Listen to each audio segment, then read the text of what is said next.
Good morning and welcome to a joint webinar hosted by Brabners and PM+M Solutions for Business, selling to an employee ownership trust, everything you need to know. My name is Peter Kelly and I'm a director in the corporate finance team at PM+M.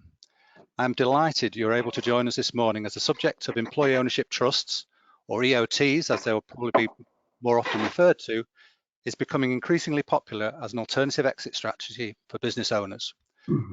We have an excellent panel of speakers for you this morning to talk through everything you need to know covering the commercial, legal and tax aspects of selling to an EOT, the practicalities of changing your business model to EOT ownership, and where to find further information on how to start the process. Perhaps more than ever before, business owners are taking time to consider succession plans for their company, and EOTs are often on the agenda, so this webinar could not have come at a better time. Before we get into the discussion, let me start by presenting the panel to you as we go around the room. Please can you all introduce yourselves to the audience. So Stephen Hadlow, can we start with you, please? Thank you, Peter. Hi, everyone. I'm Stephen Hadlow. I'm a partner in the corporate team at Brabners. I've been involved in buying and selling businesses in the Northwest market for well over 20 years, but I first got involved with employee ownership as a succession solution in around 2016. And I've personally been very active in the Northwest to promote EO as a viable exit solution. And Brabners is now in a fortunate position to be the leading law firm in the Northwest advising on EO transactions. Excellent, thank you, Stephen. Nikki Whittle. Good morning, everyone. Nikki Whittle. I'm also a partner in the corporate and restructuring team at Brabners. Don't have quite as many years experience as Stephen, but we are looking at 14, 15 years in the mergers and acquisitions market. I'm based in our Preston office, servicing the Lancashire market, hoping to bring some knowledge and experience to the Lancashire market on EO deals, a couple of which I've worked on over the past 18 months or so. Excellent, thanks, Nikki. Jonathan Cunningham.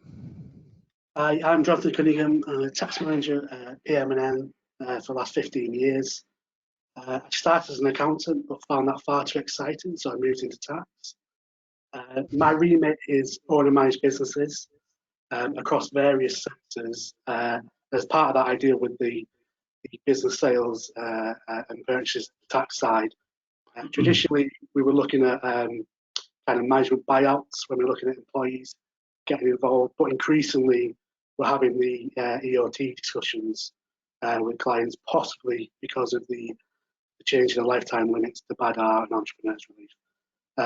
I'll certainly talk about the fantastic tax benefits later on. And whilst the tax free sale does get people to the table, as my other panelists will explain, there are other key benefits to employee ownership. Great, thanks, Jonathan. We're very lucky to have Mike Gardner, the former major shareholder of Claremont Group Interiors, who has been through the journey of selling to an EOT and can talk firsthand about his experience. Mike? Good morning, everyone. Yes, I'm not sure about lucky, but anyway, there we go. Thank you for saying that. Actually, I'm an FCA of the Institute of Chartered Accountants, something that I passed that time a long time ago in I think 1979. So yes, showing my age. I worked with an international accounting firm for 10 years before joining Claremont as FD in 1986. I've now been there 35 years as major shareholder, becoming MD in 1997 and chairman in 2012. As a business, we design and fit out commercial interiors throughout UK and Ireland, for primarily PLCs, major private companies, with project sizes ranging between 150 and 7 million plus, although currently we're working on a 12 million plus project in Ireland. When I joined Claremont, its turnover was 2 million, whereas it will be approximately 35 million this year. We, during our lifetime, the company was actually founded in 1977, have had 2 share transitions involving venture capitalists before our recent conversion to EOT ownership in November last year. And during my time with the business, we've also successfully created and spun off 3 other businesses by selling them wholly or partially to management. So I feel I have some experience to share. Thank you. Excellent, thanks Mike. And completing the lineup, we have Yogita Johnson, who's a Membership Development Manager at the Employee Ownership Association. Employee Ownership Day was only a couple of weeks ago on the 25th of June, and we're delighted Yogita has been able to join us to talk through the work of the association and how it can help business owners considering embarking on such a journey. Yogita, please tell us about the work of the EOA and also your role within it. Hi, thanks. As Peter said, I'm the Membership Development Manager at the Employee Ownership Association, or the EOA, and we're a not-for-profit organisation which supports the employee ownership sector within the UK. And what we do is we support businesses that are looking to explore employee ownership, looking to move into that model, but also once they do become employee owned, supporting them after that transition as well. And really what we try and do is connect businesses into other businesses to share their knowledge, share best practice, and also help businesses learn, because actually, moving into employee ownership is just part, it's the beginning of a journey. And actually once you become employee owned, it's really about looking at how you embed that culture within the organization. Okay, great. Thanks to all of you. I think just before we get started, just cover off a few housekeeping points. The presentation will probably last approximately an hour, and if anyone has any questions for the panel during the webinar, please enter them in the chat box and I will do my best to make sure they are directed to the right person at the appropriate time. But there will also be an opportunity to have a Q&A session at the end of the webinar to cover any further questions. And then just to let you know, the webinar is being recorded and a copy will be provided in a follow-up email along with handouts providing further information on employee ownership. So let's get started. Stephen, a concern for some business owners considering selling their companies around succession. Can you start by explaining what is meant by succession through employee ownership, and specifically, what is an employee ownership trust? Thanks, Peter. Well, employee ownership takes many forms, I guess, and it's been around for a while. Most people are, I'm sure, aware of the John Lewis model, which has been in place for many, many years. But really what we're talking about today, and the real game changer, if you like, for employee ownership came about in 2014. If you cast your mind back to those years, that was the coalition government, where the Conservatives were in coalition with the Liberal Democrats. And very much this was pushed by Vince Cable and Nick Clegg of the Liberal Democrats and put onto the agenda. And the government commissioned the Nuttall Review into employee ownership to look at the possibilities for expanding employee ownership in the UK and the benefits of doing so. That was very well received, and as a result of the Nuttall Review, legislation was enacted in 2014 that really set out the framework for employee ownership trusts. It's this new EOT structure which has really given a massive boost to this sector. And this is really what we're going to talk about as a succession solution today. So what's an EOT? Well, fundamentally, it's very different from employees holding shares directly. An EOT involves a trustee holding shares for the benefit of all the employees of the business. So that means that there's no share certificates which have to be handed over or shares sold and purchased as employees leave and join the business. Rather, the trustee holds those shares on behalf of the employees, and as employees join and leave, they either automatically become entitled as they join under the terms of the trust, or they cease to be entitled as they leave the trust. So administratively, it's a very easy structure. In terms of EOTs, the terms of the trust are absolutely key, and the legislation was drafted in a way to set out certain criteria which are hallmarks of EOTs. Key point to bear in mind, as I've just mentioned, is that the trust has to benefit all the employees. So that's different, for example, to employee benefit trusts, EBTs, or EMI schemes, where there are certain schemes to favour certain sectors of management. This has to be in place for all the employees. That doesn't mean, however, that all the employees have to have the same entitlement. It is possible to flex those entitlements based per employee based on 3 criteria. So that criteria is their salary, the number of hours they work, and whether they are full-time or part-time. But this is often asked of me. Unfortunately, it is not possible to flex someone's entitlement based on their performance. It's not a performance-based set of rules.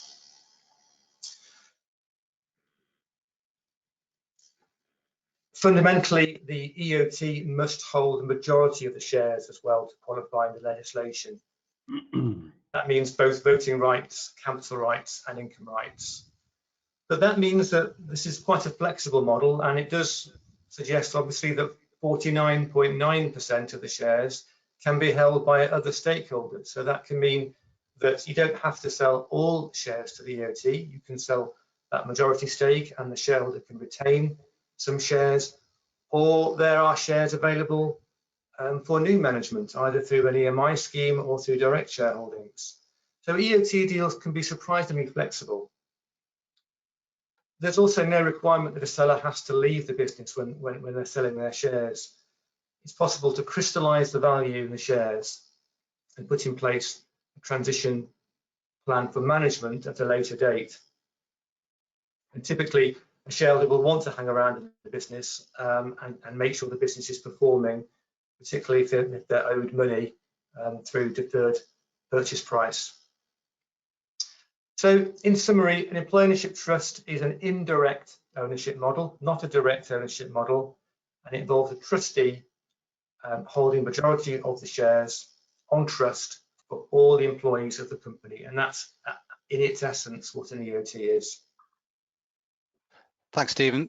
Does that often cause a bit of confusion, the direct and indirect shareholding scenario? I think people do find trusts quite complicated, and it's not the most straightforward thing to understand. But I think it also is important that the employees don't control the shareholding themselves, and that can be quite an important benefit for shareholders who are worried about employees possibly getting together and controlling shares. Because the shares are held in trust by a trustee, they are there for the benefit of employees who are the stakeholders of the business, but not actively able to control the voting rights on those shares. Okay. But once that's understood, it's relatively straightforward, Peter. Excellent, thank you. Yogita, I'll come to you. Most of us have read about the growth in EOTs in the last 18 months, and I believe that the EOA keeps a close eye on the data and trends. Perhaps you could provide some figures to demonstrate the recent growth of the employee ownership sector. Yeah, absolutely. So actually, a couple of weeks ago on EO Day, we released some new stats around the sector, and it's incredible the growth that's happened over the last 18 months.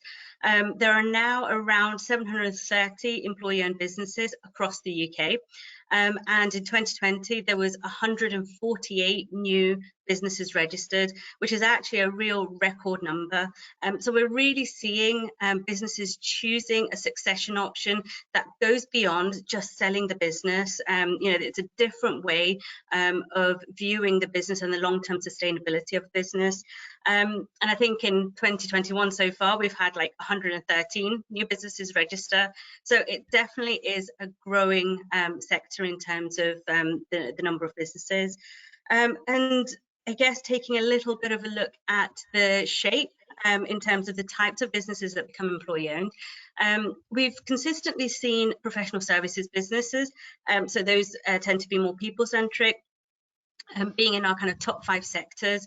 And one thing we have noticed though is that in the last year, construction businesses are actually favouring this model as well. So if you look at last year, construction was number 4 in our top 5 sectors of businesses, whereas this year it's number 2.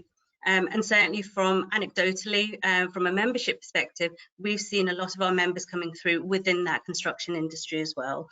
And it's also worth noting that information and communication organisations, they were part of professional services up until this year, but because there has been an unprecedented growth in that sector, it actually warrants kind of a top 5 spot in the kind of sectors as well. So right. We are definitely seeing that growth.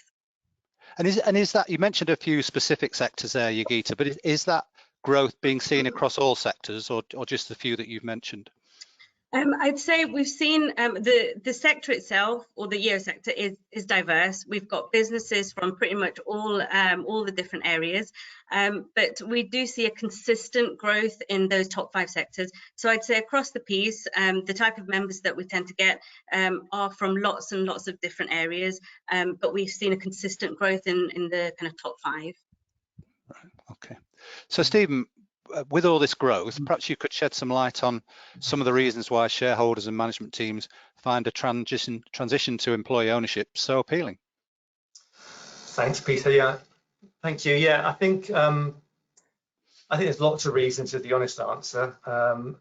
But through my experience, I think you can highlight probably 3 or 4 key ones. I think fundamentally it's a long-term succession solution that provides stable ownership, and that's really, really important for our certain shareholders.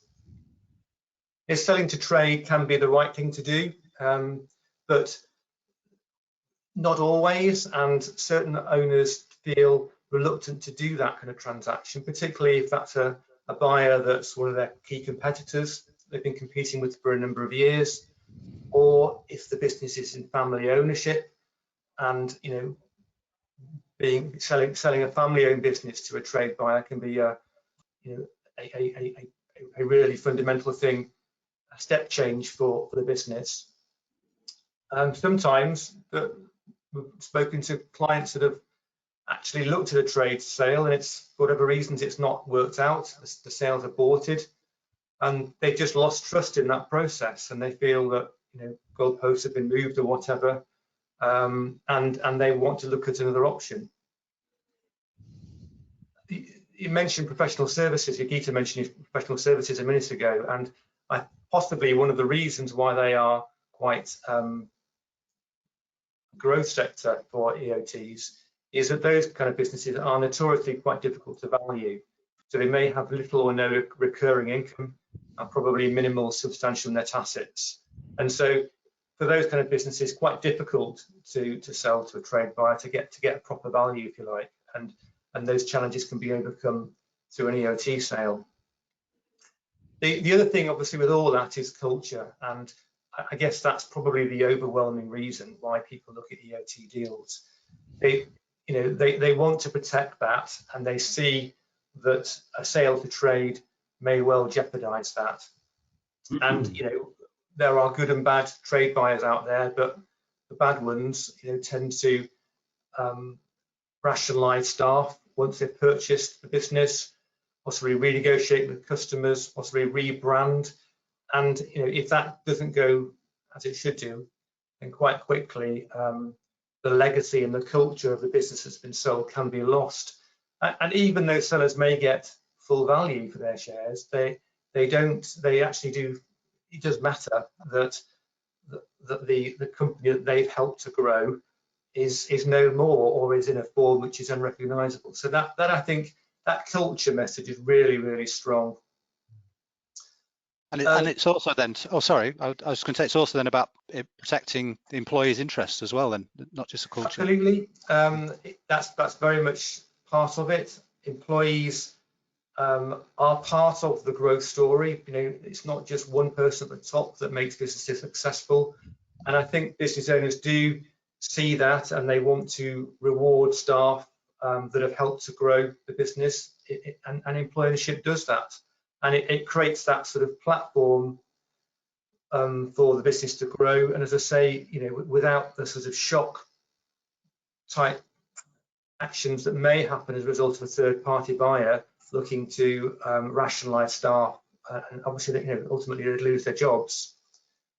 I was just going to say, in terms of doing a deal, it should sit firmly alongside the other options on the table. It's not some kind of philanthropy or charitable transaction.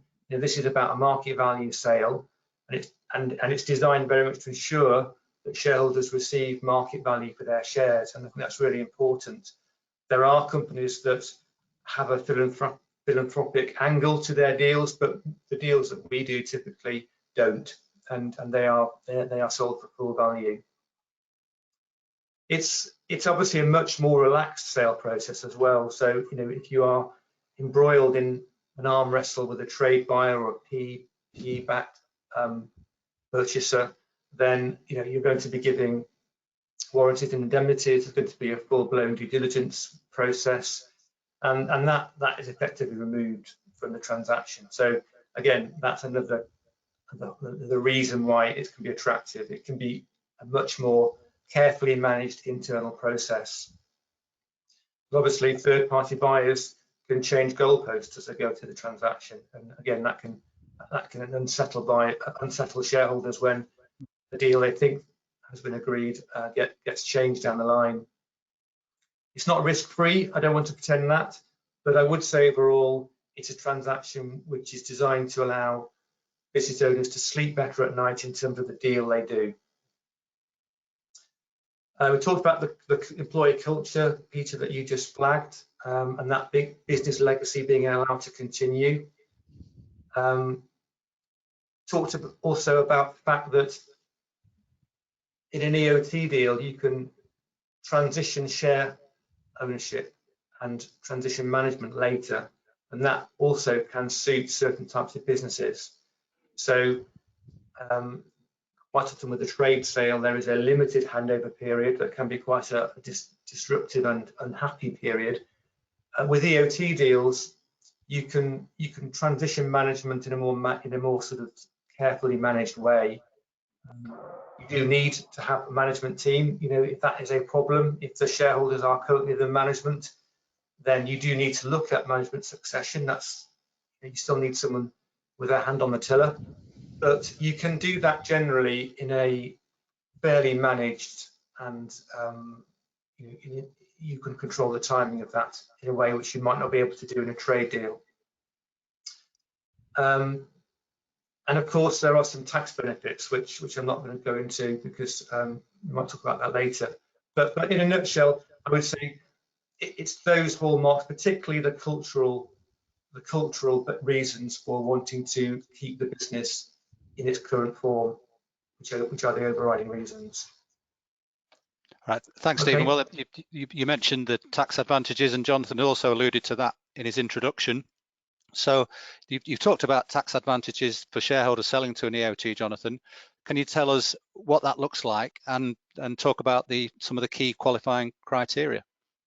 Yes, thanks, Peter. So the main benefit is the tax-free disposal of shares to the employee ownership trust, so no capital gains tax to pay. Just to get technical, in a sale to an EOT, the sale is a no gain, no loss transfer for capital gains tax purposes. So that means the EOT inherits the vendor's base cost for the shares, which could be important later on.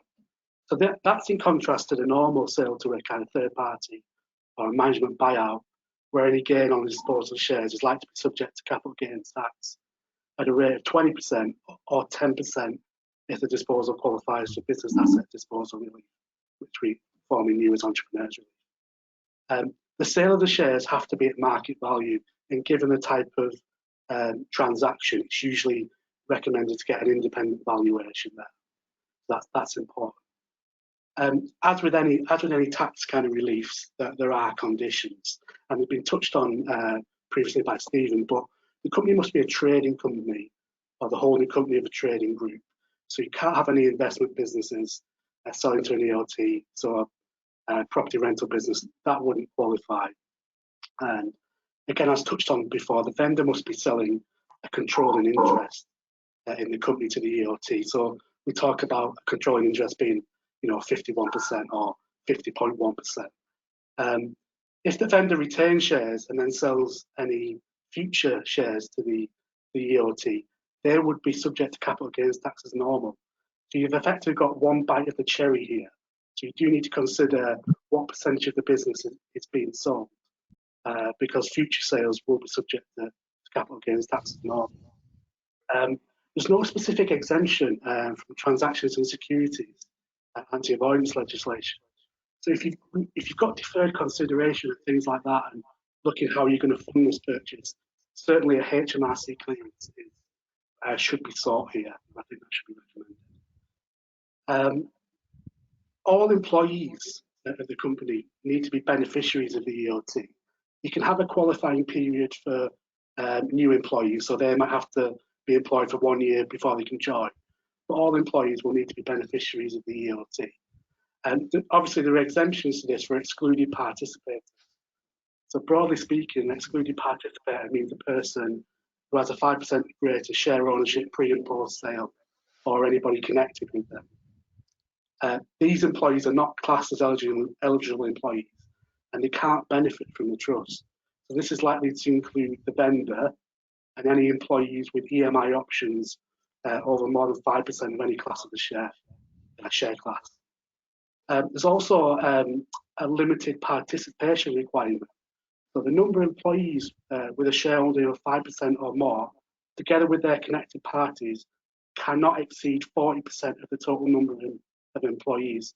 So that limited participation requirement is just it's a mathematical check to make sure you don't have more than 40% with employees owning more than 5%. It's just something you need to check there. And there are certain disqualifying events. So the business must continue to meet the conditions that I've just mentioned for the vendor's capital gains tax relief to apply. So that includes the controlling interest condition and the limited participation requirement. And if any of those conditions are breached in the tax year after the sale is made, the vendor's capital gains tax relief will be withdrawn, so there will be some tax to bear. If the conditions are breached in subsequent years, there will be deemed disposal and reacquisition of the shares held by the EOT, which could give rise to a capital gains tax charge on the trustee. So they're just some of obviously the headline point is the vendor makes a tax-free disposal of shares, but there are a number of conditions that need to be met and need to continue to be met in order for there to be no clawback and tax relief. Brilliant, thanks, Jonathan. We may get some follow-up questions on that, so I hope you're ready for those when they come through. Mike, if I come to you, please. So Claremont became employee-owned in November 2020, and having listened to Stephen talk about the cultural benefits and Jonathan talk about the tax benefits, I suppose which of the points that they've mentioned would you say were most important to you in coming to the decision? Well, both of those, certainly. The tax definitely caught our attention, but I don't think one should ever have the tax tail wagging the commercial dog, I suppose one would say. And from a Claremont point of view, we've always had a sort of family aspiration. No, it isn't a family business. It's never been a family business. Equally, no one has ever controlled the business by having more than 50% of the shares. We have been through, as I sort of mentioned in the brief bio at the start, that we've already had 2 succession transitions. When the original founders left in 1997, we did get involved with a venture capitalist, and in fact a very good venture capitalist who I would promote if anyone's looking down that, and that's so Northern Venture Capitalists. But anyway, they were great. They brought into the business, that was fab. But as Stephen's identified, you have all the warranties, you have all the due diligence and all those sorts of things. Although in those days, we were confident about the numbers, because I was involved with the numbers very much in those days. And what we did was we agreed a price between ourselves that we were looking to achieve, and we set out a price that was not maximizing the price, in fairness. It was a price that allowed the exiting shareholders to get what they felt was a fair reward, but it also meant that there was enough profit on the table for me as the FD to feel very confident that we were going to hit our targets the following year. So because certainly I think all of us would be very aware that if you've got a third-party funder involved, not hitting your targets once they've bought it is not a very good idea at all. So we were confident we were going to hit our numbers for the first year, and we were actually going to exceed them, if anything. But I think we sold, or let me put it this way, we ended up with the funder providing and owning about 30% of the business. But fundamentally, we had sold the business. That's what we had done, because invariably, when you've got a third-party funder involved, whether it's a bank or VCs, there are a number of shareholder controls in place, which means that you've lost control of the business. So even though we could outvote them, they would then just say, sorry, shareholders agreement says, we've got a trump card that allows you not to have that bonus. You didn't hit your target by £5, so you're not getting your bonus. And by the way, we found somebody who wants to buy you, so can we introduce you to them? So for us, that was a big no-no. The other thing that came out of that transition was often you need a catalyst. I'm old enough that I've become very cynical. I had a very good MD that I was working with. I had great respect for him, although he'd been doing it for 20 years, and it was tiring. So when somebody was introduced who wanted to run a similar business and had a sales background with actually a very big supplier of ours, we thought that was a good story, that he could come on board as the MD and allow the then MD and primary shareholder, together with his sales director, to retire. The guy who came on board was a nightmare. Culturally, he did not work and did not fit at all. Yes, he knew all about our industry. He was steeped in our industry. But his view was, I don't care what you do, how good you are at doing it. If we have to turn this business into a McDonald's franchise to make more money, that's what we're going to do. Anyway, after 12 months, when one of my key staff who was pregnant was leaving, she said, I hope he's not here when I come back. I said, don't you worry, you won't be. So we had a thee and me discussion, and anyway, he left. He left actually very well rewarded. He put 100 grand in, and we paid him 400 grand for the privilege of messing our business up for the best part of 12 months. He still hates us, but that's another matter. But we got our business back, and we had the venture capitalist who was quite relaxed about it because we were obviously hitting our numbers. So hitting our numbers obviously helped. So we were very pleased we'd done that. But the EOT is just so completely different. It allows you to actually recognise that exiting shareholders and objectives of new management can be very different. And what you're trying to do is to ensure that there's no real conflict between exiting shareholders and new management, because what happens if there is conflict is you end up weakening the business. And you must never lose sight that if the business goes down in value or performance, in lots of ways, everyone loses. So when we were first introduced to the idea of EOT, it seemed perfect, I have to say, but it was quite early days. I think in 2016, we were a bit embryonic.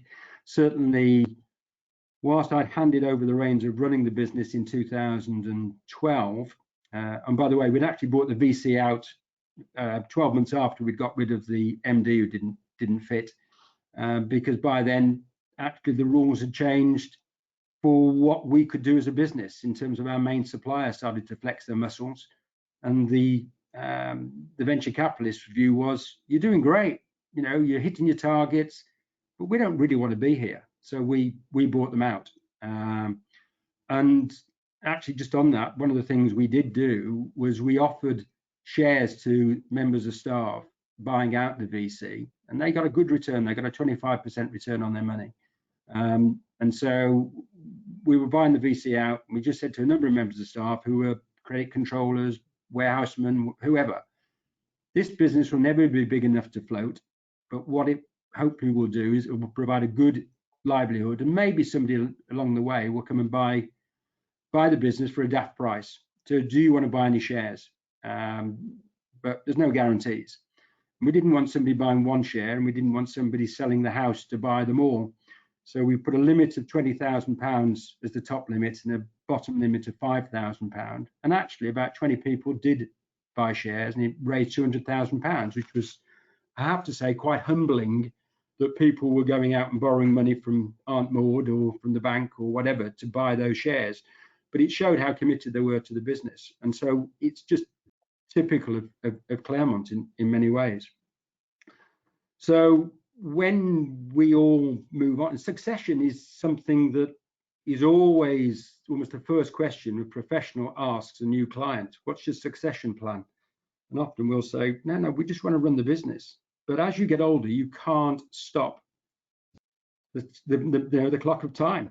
Somewhere along the line, you have to hand over the running of the business. As already, I'm talking everybody to death. So, and then certainly I can talk people to death at Claremont.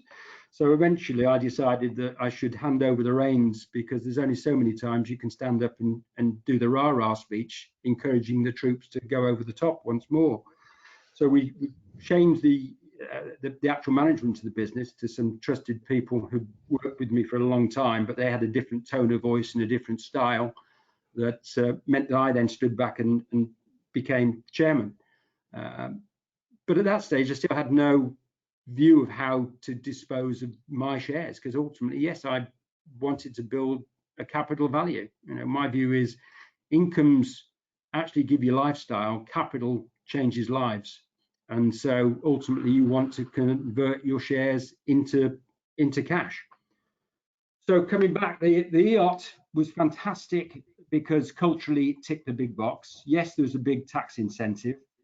I think the other thing from an accounting point of view, it meant that actually, and we'll touch on it in terms of funding later, but if you have third-party debt involved, as we did in 1997, the balance sheet was absolutely stuffed full of debt. And we had to totally re-engineer the actual capital structure in the business to the point where our biggest client, which was then Northwest Water, actually somebody in purchasing said, you're a new company. No, we've been dealing with you for 3 years. You've just spent £1.5 million with us as we've done your new headquarters. No, we can see it's a newly registered company. So you have no trading record with us. So actually, sorry, you're off our approved list, which was a bit of a shock and very, very frustrating, and felt very, I suppose, jobs worth, for want of a better word. But nevertheless, that was the reality. We just lost our biggest client. And because, of course, VCs wanted the business to be in a clean company. So you come back to this, we were very mindful that we didn't want to have a situation where I took some cash out, maybe with others, stuffing then Claremont with debt that new management look at and go, why do we need that? That's a problem. You're just giving us pressure that we don't need. So the EOT route, of course, actually means that you have none of that debt on your balance sheet. And that is a really big, important situation. So it means that effectively, as far as third parties are concerned, the Northwest Waters, if they still existed, which obviously they don't quite in the same form, which is somewhat ironic, but nevertheless, they just see the same Claremont at Company's House as they did pre the buyout through the EOT, and that to us was a big benefit. So I think, you know, we've said culture, we've said the tax. I think the speed also, because certainly the speed of we took the decision in something like August and it was done by November. So really quick. And I suspect if we'd have put our mind to it, could have even been quicker. So those would be the primary things. I think I've taken up too much time, but I can obviously field other questions, and I've got tons of experiences of that sort of stuff that I can share. Mike, not at all, but it sounds like from what you've said with the employees buying shares, that you were almost ideal for an employee ownership trust type transaction. Well, certainly culturally, we were absolutely right in the sweet spot. It was, and whenever we did sort of, and we've had advances from people to come and join them, and some big players, but it was always the fear that what happens to the people. People, I've gone to people's bank managers to help them negotiate a mortgage and all sorts of things and whatever, and we've lent them money to pay the mortgage. So, you know, the thought of them just being at the hands of some major player down in London just did not in any way sit well with us at all. So one has been sort of mulling over what to do, and when people have left, yes, we've tried to organise share purchases between the individuals, so we sort of roll the shares through. And we've also created things called employee share ownership plans, the ESOPs, where you create a sort of share warehouse for people, and then on the back of that, share options. But cut through all that, I think certain companies, and it's interesting that Yogita talks about construction, because we went in November and we've seen 2 of our competitors go the same way in the last 6 months, well, last 3 months actually. So we'd like to think we are, as usual, from a Claremont perspective, setting the tone for others in our industry. But our industry is dominated by mums and pops type businesses. You know, they're founders, they set up, they're good salespeople, they set up their own business, suppliers will supply to them. And then eventually they go, well, how do I capitalize my investment? And it's, you know, you either historically sell to somebody bigger, and what happens is, yes, you get your money maybe, or you come along now and you've got an alternative, which is fantastic. Brilliant. Thanks, Mike. So a lot of positives there in terms of the process, but it can't all be completely straightforward. So there must be some challenges. Stephen, perhaps you could talk in particular about how these transactions are funded. Mike did start to talk about that earlier. Yeah, thanks, Peter. It's the basis, the starting point is that you have to be a profitable business to look at an EOT, and most businesses, nearly all businesses, are in that spot, so it's not a huge challenge.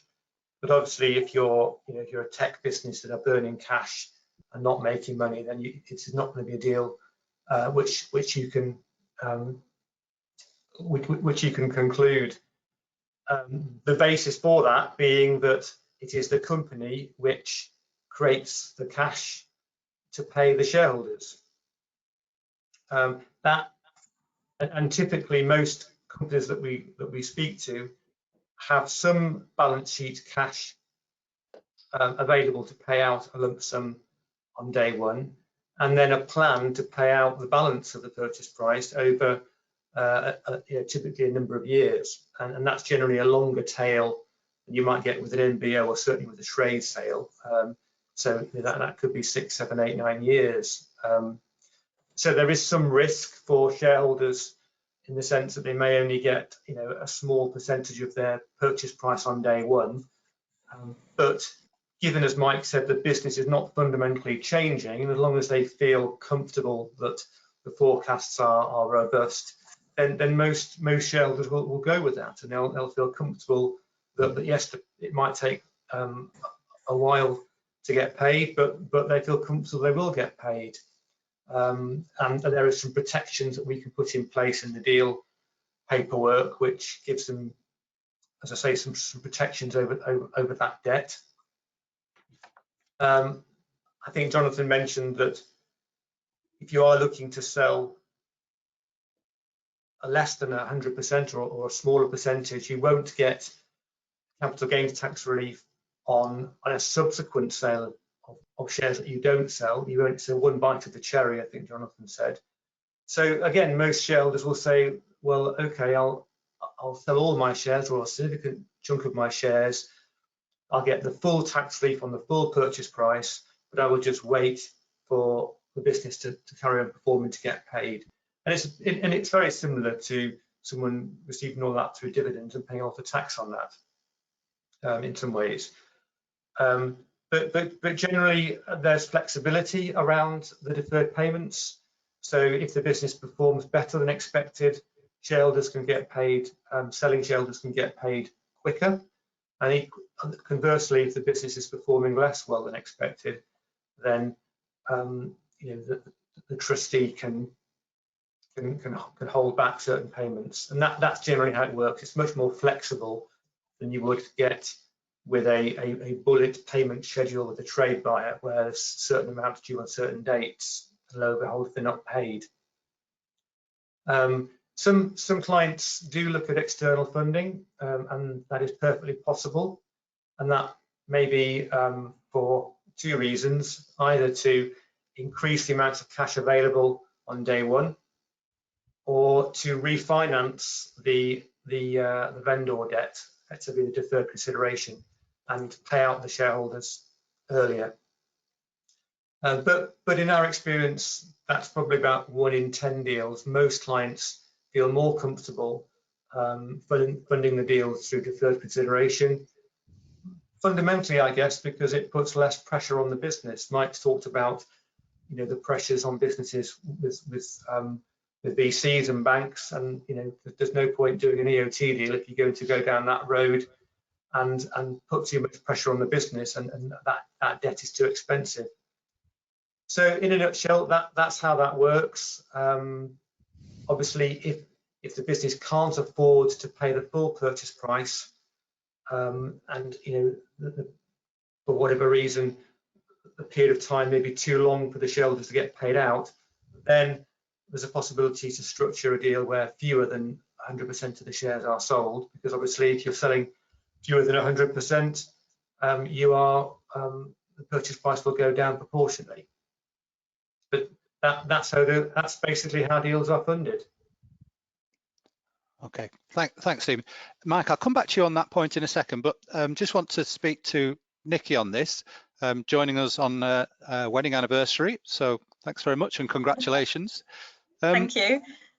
Many owners might feel that by selling to an EOT, they're losing control of the business in a way that could put future performance at risk, particularly as their payments are likely dependent on future profitability, as we've just talked about. I suppose, one, is that a reasonable concern? And two, what would you say to an owner expressing this concern? I suppose we've got to split this up into two parts really when we consider control. There's the ownership side and also the running of the company. So as Stephen and Jonathan have quite rightly mentioned, and Mike's also mentioned with regards to Claremont, you do lose voting control due to the fact that a majority stake does have to be sold to the EOT for the relevant tax elements to apply even. However, the actual running of the business doesn't necessarily change. You've still got the board of directors, which may well include the selling shareholder or shareholders, who still have the main function of running that company, and they're responsible for the day-to-day business decisions. I think there is a common misconception somehow that a sale to an EOT means that the employees are given power to then force the business decisions upon the board, or that they then become members of the board themselves. And it's key here for everyone to know that even if you sell to an EOT, the employees do not directly run the business after the sale. The actual key aim and purpose of that trust buying those shares is to create incentivized staff who are stakeholders in the business.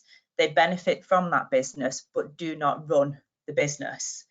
The trust itself, as majority shareholder, is there to protect the interests of the employees and just to ensure that the business is run in accordance with what's been agreed, what the constitution is, and that the employees benefit as is intended, and which has been touched upon by other members of the panel earlier on in this discussion.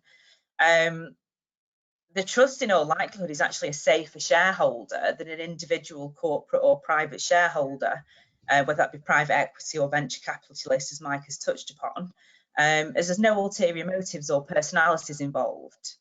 The trust here is very much a benign shareholder that simply acts so that the employees benefit. As Mike quite rightly mentioned before, you know, if you get the wrong shareholder on board by way of the MD that he mentioned, it could change the overall ethos and culture of the company and have a direct impact. Whereas the trust coming on board as that majority shareholder doesn't tend to have that same impact. There are checks and balances in place in terms of the makeup of the board, so it's not entirely independent. But these checks and balances and the provisions that must be adhered to are actually contained within a shareholders agreement.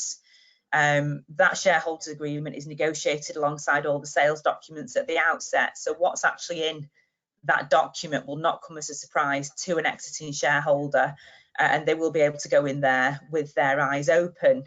The concern about, like say, future profitability and getting paid, again, like Stephen and Mike have both touched upon, is if you're doing this without debt and the business continues as it is in a profitable way because of your inclusion, then chances are you are going to get paid.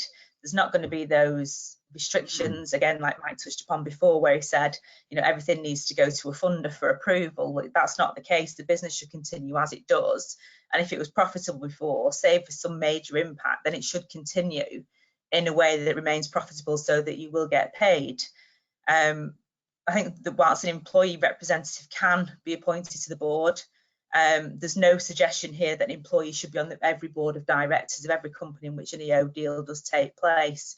So I think the conclusion there really is whilst there might be a voting control that's lost, there shouldn't be really any major impact on the business itself, because as we've heard today, it's all about ethos, culture, and continuing that business in the manner that it was before. So there should really be no concern to the exiting shareholder that, you know, that things will change or that they may not get paid. So yeah, so I think it's really just summarising what everybody said today. It's something that as part of succession plan, everyone should really continue to look at as part of their overall succession planning options. Right. So, oh, brilliant, Nikki. So I suppose, Mike, then, is that how you viewed it in terms of there isn't really a huge change in terms of the ownership and the running of the business? And in terms of your deal, you said you made the decision in August and it was done by November. How quickly was the funding element sorted out? Right. Well, okay. I can pick up those questions. Certainly, the guys who I had, I'm using the generic guys because it's guys and girls at that place. Lots of girls on the board. But anyway, the guys who I'd given the over running the business to certainly had started talking to me about buying me out over the 12-18 months prior. But the business actually in 2016, we sort of shot ourselves in the foot with a project that didn't go according to plan, and so we definitely had to retrench and start again in lots of ways. I think, as one would say, we put a big dent in the car, but the dent's now been nicely polished out. But certainly that conversation was very much on the table, and it was just a question of when could the company afford it, for want of a phrase. And we hadn't got into the question of how much is it worth, how much did I want, or whatever. I guess I wanted a fair return, and we'd had some positioning statements in the past when the VCs had been involved and all that sort of stuff. But so certainly at that point, the management were very much in the mode of, we're going to do a management buyout. That's what we're going to do.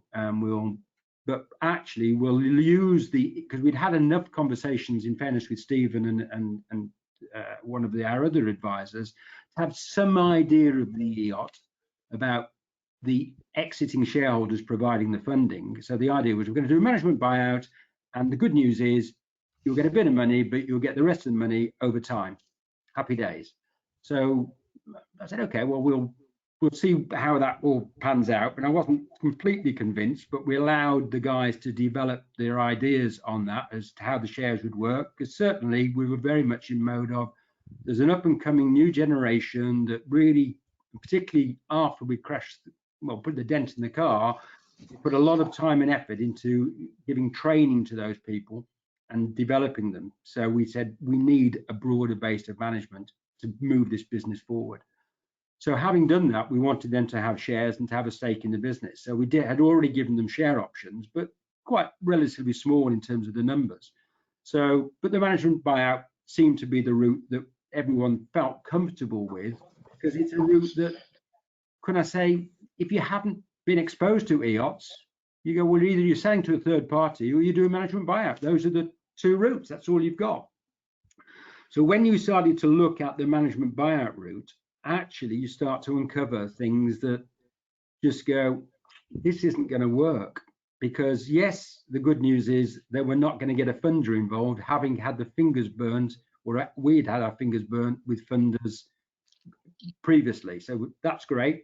I'm happy to take the money on the drip, because I think you can run the business, particularly with all the extra management we've now got. That's great. But I guess my reaction was, I do expect to have some right of veto over certain things.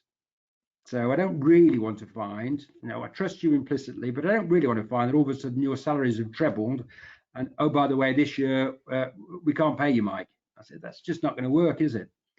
And then we also started to look at how share options would cascade down to other generations and things of that nature, and what would happen when, you might say, the transitional management, the people who's the MD at the moment, gets more share options and then he wants to exit. How would that work? And we started to roll this out 7 or 8 years, and we realized that the truth was, from a tax point of view, HMRC would decide first and foremost it hadn't been a true management buyout. So that would be one. So actually any money I was receiving, I'd be paying income tax on. So that was a bit of a no-no. And what's more, the share options, because the thought was we'd do all sorts of things called purchase of own shares to allow people to exit. Well, you actually have to hold the shares for 5 years. And if you don't hold them for 5 years and you've only had them as options, but they're not shares, the 5 years becomes longer. And all of a sudden, the whole thing just got to a point that, well, this isn't going to work. So at that point, I said, why don't we revisit the EOT? Because up to then, and I suppose the point of this little bit of the story is that the exposure that we'd had in 2016 to the EOT, the big concern that the management had was we are losing control of the business. We're frightened of the EOT board because it's just going to be like the venture capitalist board. We won't have control.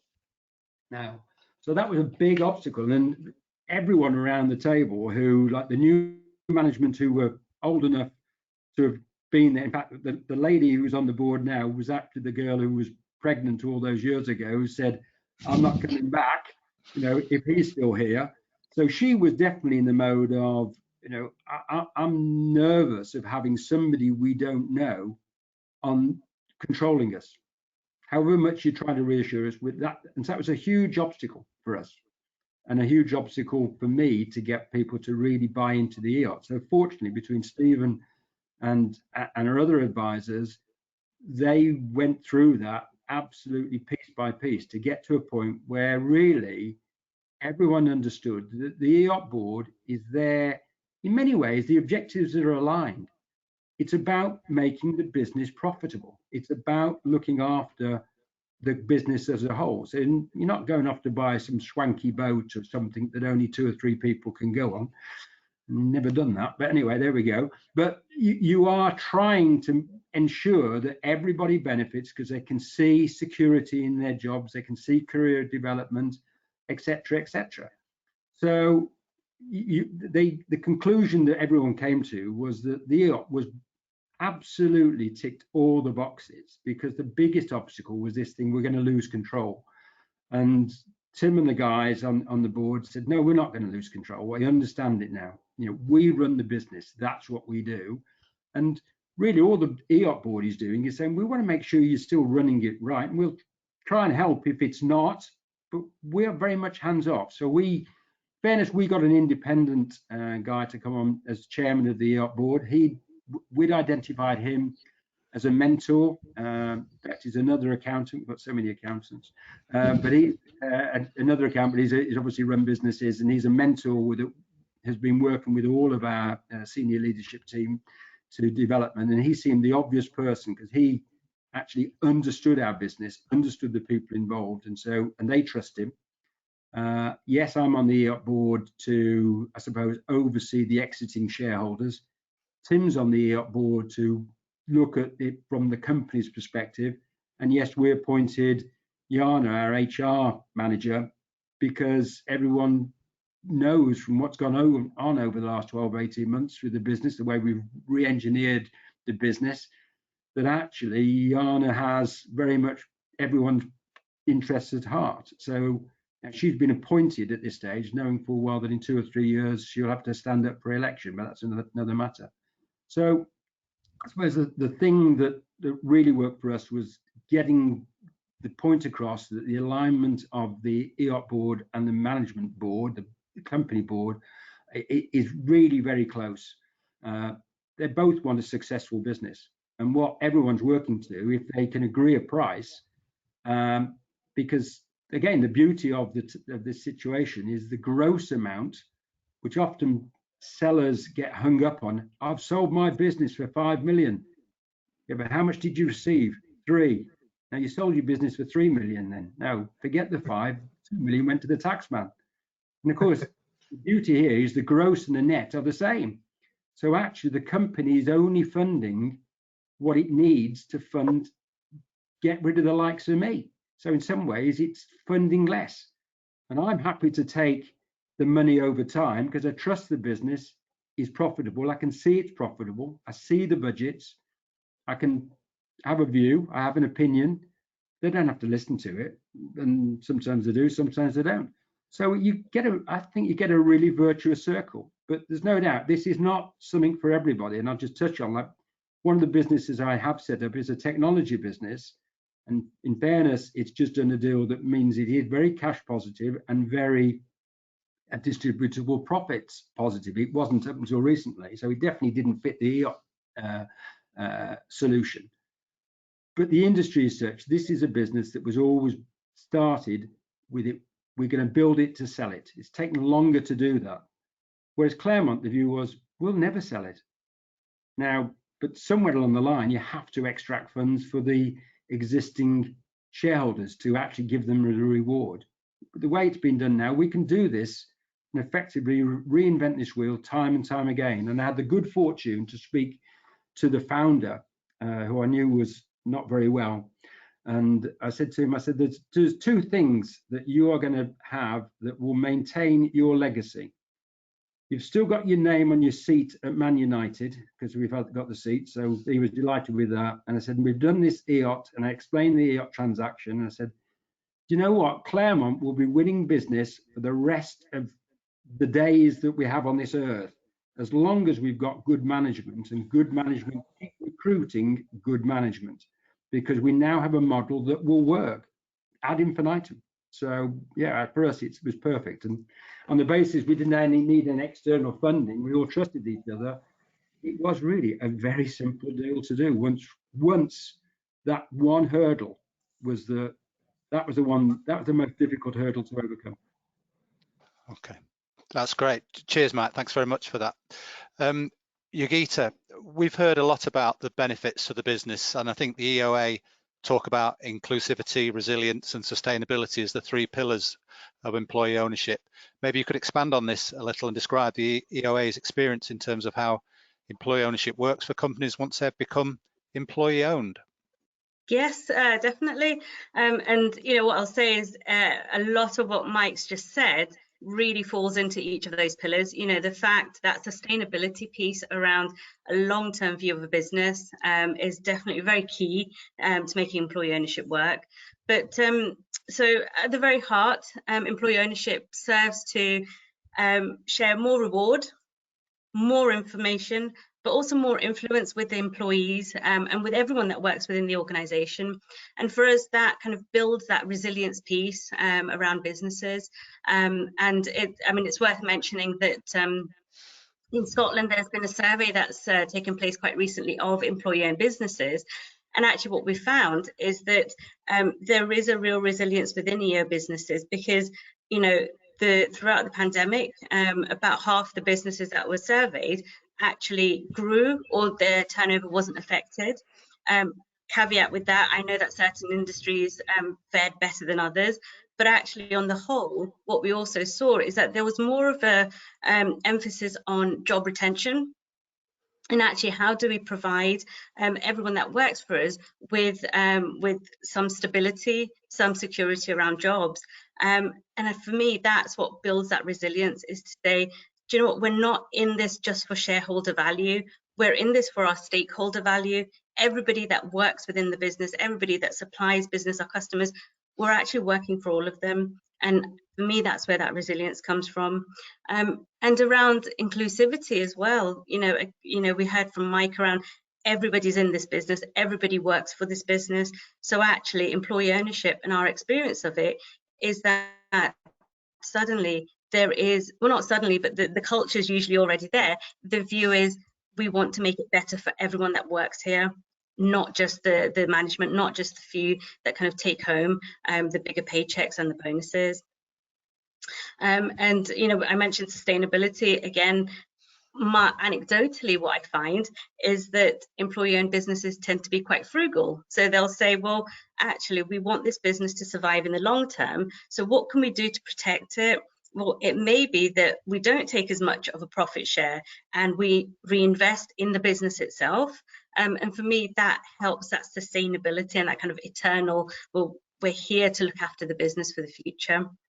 And yeah, so I guess from my experience, we often see that manifested in businesses through good leadership. And I think Mike certainly picked up on that point around, we've got, there has to be a drive and a leadership there in an employer-owned businesses, because it's got to make money, it's got to be commercial.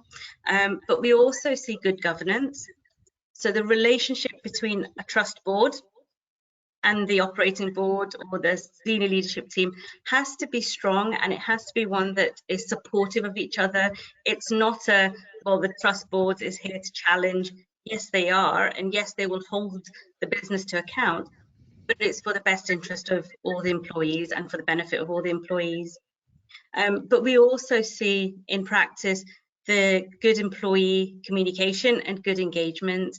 And again, that's a real underpinning pillar of employee ownership as well, is that employee-owned businesses will serve to engage with their employees so much more, because actually they understand that giving employees a voice, giving them influence, will ultimately benefit, because everyone that works in that business, if they have responsibility, they have accountability, they know they're getting more reward, actually it's a real mindset that drives businesses forward all the time.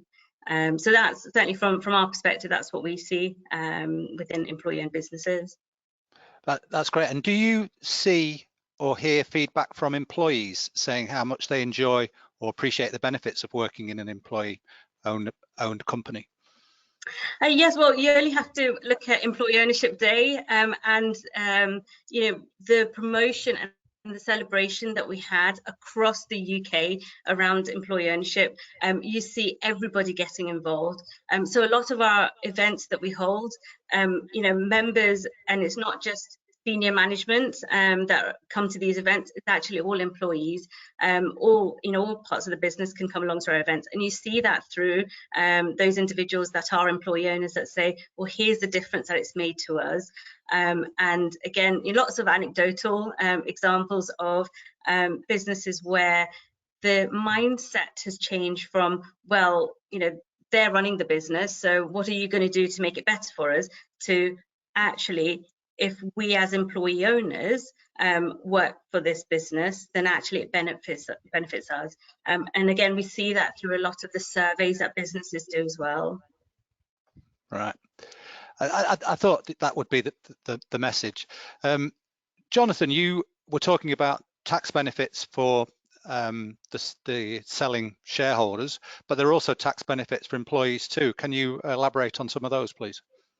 Just very briefly. So once the company is under the control of the EOT, it compared bonuses to eligible employees up to £3,600 per year, and that's exempt from income tax. Unfortunately, it is still subject to national insurance, but that's a great little benefit that can be provided. And also, it's been talked about in other points during the presentation that obviously all employees are members of the EOT. But there is legislation that allows the companies to participate in share incentive plans, such as an EMI scheme. So you can have the EMI scheme set along the EOT, and that can be used to incentivize management and make sure that they're continue to do a great job. You just need to be careful on when you've got the share incentive plans, that you don't dilute the EOT ownership below 51%. That's just something that you need to bear in mind. Yeah, those are the kind of the employee points. Okay, thanks, Jonathan. Nikki, we've heard a bit earlier about the types of businesses that are moving to employee ownership. In terms of size or types, are there any that are best suited or better suited to employee ownership, and perhaps why would that be the case, do you think?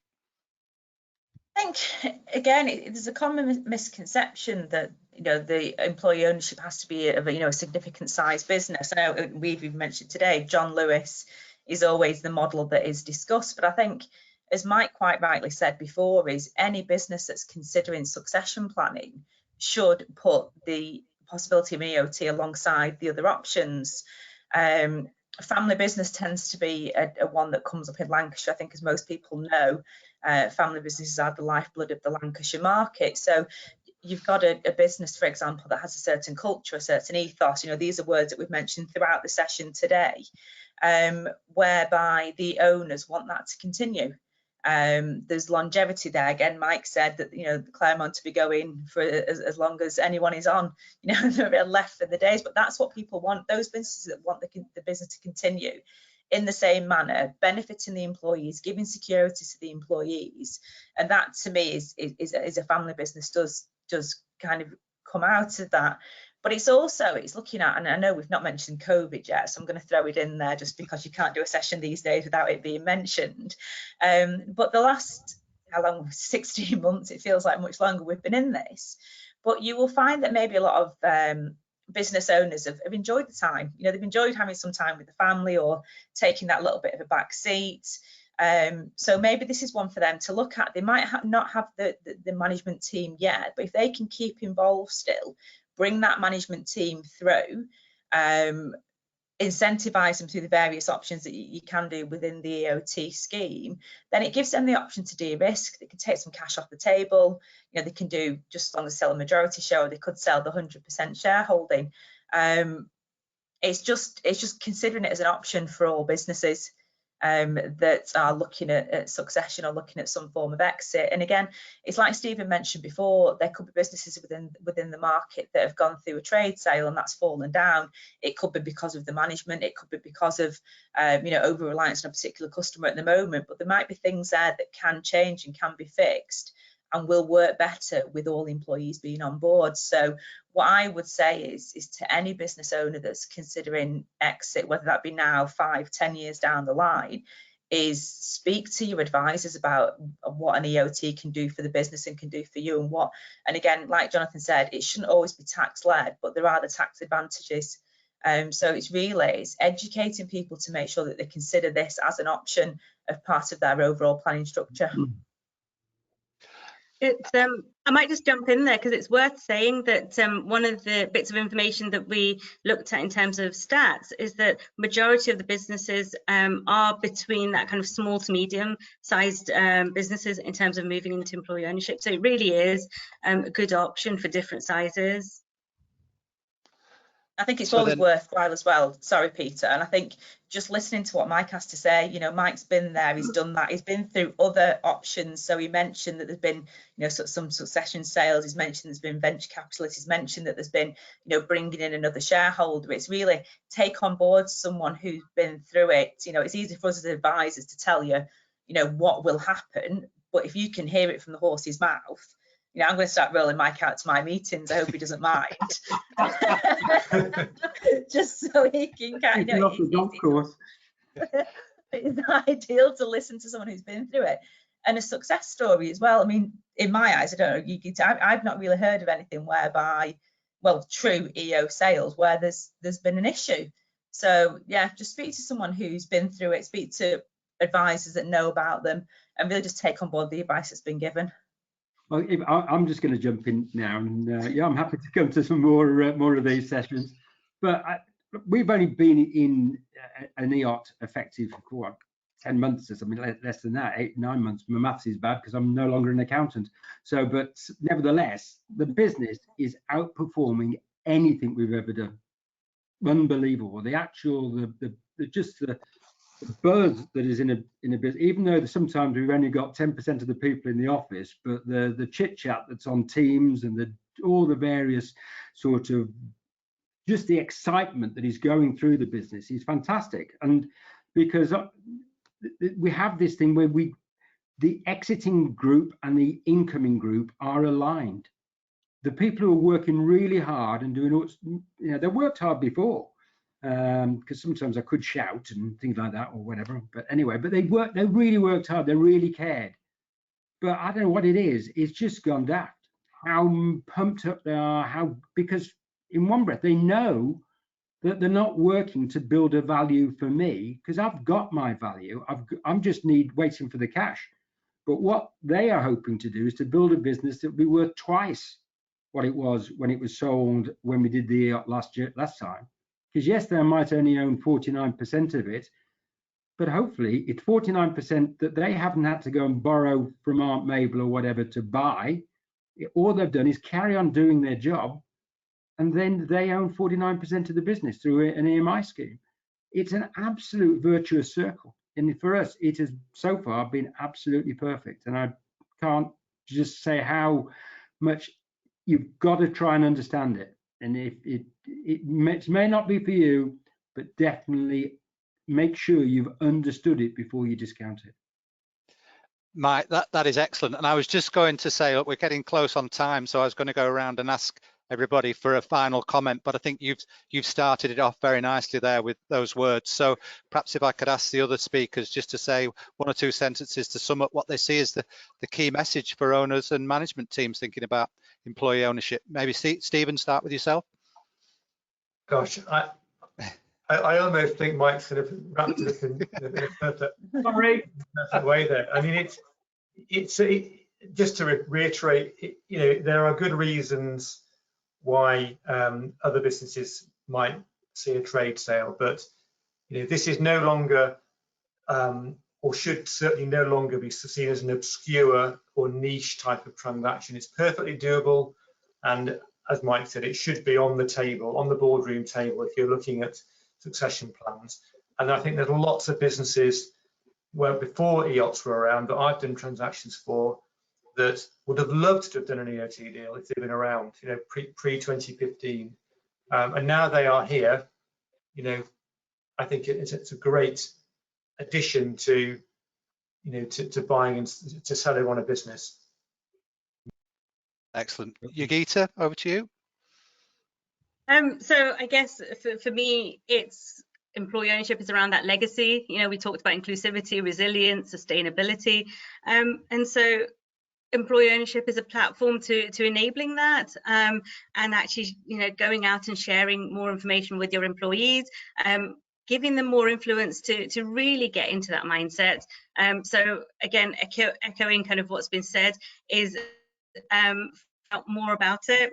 Come and speak to us at the EOA. We can help connect you in with other businesses, and hear more stories like Mike that will give you that understanding of what it is to go through the transition, but actually what is it like to be on the other side, and really connecting with the rest of the EO community as well.